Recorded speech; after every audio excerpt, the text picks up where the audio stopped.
जम्मू कश्मीर में आखिरकार शांतिपूर्ण तरीके से विधानसभा चुनाव निपटे। हालांकि अब हर किसी को इंतजार है 8 अक्टूबर को आने वाले रिजल्ट का। सभी की नजरें रिजल्ट पर टिकी हुई हैं। हर किसी की निगाहें इस बात पर टिकी हैं कि आखिर जम्मू कश्मीर में सरकार बनेगी तो किसकी। बता दें आपको, जम्मू कश्मीर विधानसभा चुनाव का इंतजार लोगों को काफी सालों से था। अनुच्छेद 370 हटने और प्रदेश का स्टेटस बदलने के बाद पहली बार विधानसभा चुनाव कराया गया। केंद्र शासित क्षेत्र जम्मू कश्मीर में 3 चरणों में चुनाव कराया गया। तकरीबन 64% लोगों ने अपने मताधिकार का इस्तेमाल भी किया। एग्जिट पोल के नतीजों में यहां किसी को स्पष्ट बहुमत मिलता नहीं नजर आ रहा। महापोल में बीजेपी के सिंगल लार्जेस्ट पार्टी के तौर पर उभर कर सामने आने का अनुमान जताया गया है। आपको बता दें, जम्मू संभाग में 43 और कश्मीर रीजन में विधानसभा की 47 सीटें हैं। एग्जिट पोल के नतीजे जम्मू संभाग के बीजेपी के फिर से मजबूत पार्टी के तौर पर सामने आने की बात कर रहे हैं। बता दें आपको, जम्मू कश्मीर में 10 साल के बाद विधानसभा चुनाव कराया गया। गौरतलब है कि विधानसभा चुनाव के नतीजे 8 अक्टूबर को आएंगे। तब जाकर पता चलेगा कि सत्ता का ताज किसके सिर पर सजेगा।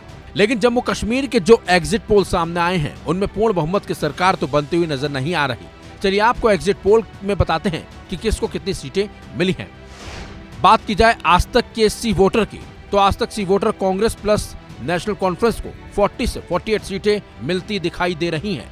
बात की जाए पीडीपी की, तो पीडीपी को 6 से 12 सीटें मिलती हुई नजर आ रही हैं, जबकि बीजेपी को 27 से 32 सीटें मिल रही हैं। बात की जाए अदर्स की, तो अदर्स को सिर्फ 6 से 11 सीटें मिलती नजर आ रही हैं। वहीं बात की जाए मर्टाइज की, तो मर्टाइज कांग्रेस प्लस नेशनल कॉन्फ्रेंस को 11 से 15 सीटें दे रहा है, जबकि पीडीपी को 28 सीट मिलती हुई नजर आ रही हैं। बात की जाए बीजेपी की, तो बीजेपी को 25 से 31 सीटें मिल सकती हैं। नजर की जाए अदर्स की, तो अदर्स को सिर्फ 0 से 1 सीटें मिलने का अनुमान है। वहां बात की जाए दैनिक भास्कर के एग्जिट पोल की, तो दैनिक भास्कर ने अपने एग्जिट पोल में कांग्रेस प्लस नेशनल कॉन्फ्रेंस को 35 से 40 सीटें दी हैं। वहीं बात की जाए पीडीपी की, तो पीडीपी को 4 से 7 सीटें मिलने का अनुमान है। बात की जाए बीजेपी की, तो बीजेपी को 20 से 25 सीटें मिल सकती हैं। वहीं अदर्स को 12 से 16 सीट मिलने का अनुमान दैनिक भास्कर ने अपने एग्जिट पोल में लगाया है। अब एग्जिट पोल आता है पीपल्स पल्स का, तो पीपल्स पल्स ने कांग्रेस प्लस नेशनल कॉन्फ्रेंस को 33 से 35 सीट देने का अनुमान लगाया है। वहीं पीडीपी को 7 से 11 सीटें मिल सकती हैं।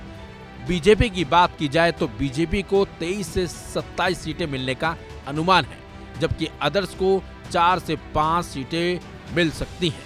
ये था एग्जिट पोल का अनुमान। बता दें आपको, जम्मू कश्मीर में 3 चरणों में विधानसभा का चुनाव कराया गया था। पहले चरण के 18 सितंबर को वोट डाले गए थे, दूसरे चरण के लिए 25 सितंबर और तीसरे चरण के लिए 1 अक्टूबर को वोटिंग हुई थी। जम्मू कश्मीर में मुख्य तौर पर 4 पार्टियों के बीच मुकाबला है। बीजेपी, कांग्रेस, नेशनल कॉन्फ्रेंस और पीडीपी के बीच चुनावी जोर आजमाइश है। कांग्रेस और नेशनल कॉन्फ्रेंस साथ मिलकर चुनाव लड़ रहे हैं। घाटी वाले इलाके में जहां नेशनल कॉन्फ्रेंस और पीडीपी का प्रभाव ज्यादा माना जाता है, वहीं जम्मू संभाग में बीजेपी की मजबूत पकड़ है। ऐसे में इस बार का चुनावी मुकाबला काफी दिलचस्प होने वाला है। खैर, अब देखना होगा कि 8 अक्टूबर को किसकी सरकार बनती है और किसके सर पर जीत का ताज सजता है। इस खबर में बस इतना ही। अपडेट्स के लिए बने रहिए वन इंडिया हिंदी के साथ।